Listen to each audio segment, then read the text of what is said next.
For some, and I don't say this of any bishop, I don't know this to be the case, but some were affected by what Pope Benedict XVI has called the hermeneutic of discontinuity. And I heard this repeatedly also from so-called liturgical experts, that there is no relationship between the rite of the Masses that was celebrated in the Missal of St. Pius V, reformed by Blessed John the 23rd, and the Missal of Paul VI.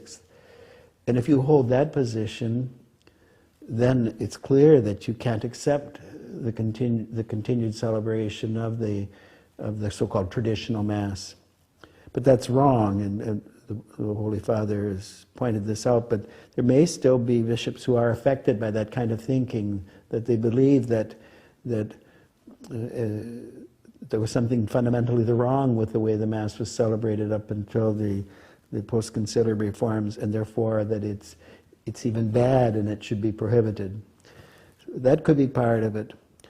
Part of it, too, can be a resistance among certain priests and even some faithful, although in general I haven't found that the lay faithful find a great difficulty with the celebration of the Mass according to the two forms.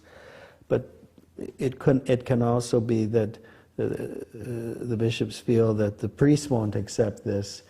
And I mean, I have to admit that in my own experience, there were priests who resisted this very strongly and tried very much to discourage me from going forward with it. But I think we have to trust the wisdom of the Supreme Pastor of the Church, of the Roman Pontiff, who's asked us in Summorum Pontificum to carry forward this new legislation with the ample possibility of celebrating the Mass according to both forms, the extraordinary and the ordinary form.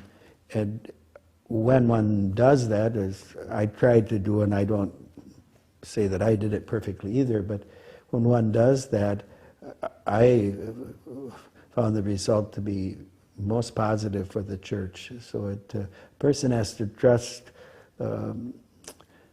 that courageously going forward with what the Holy Father is asking of us will really bring a blessing to the Church. Those would be a couple of thoughts that I would have.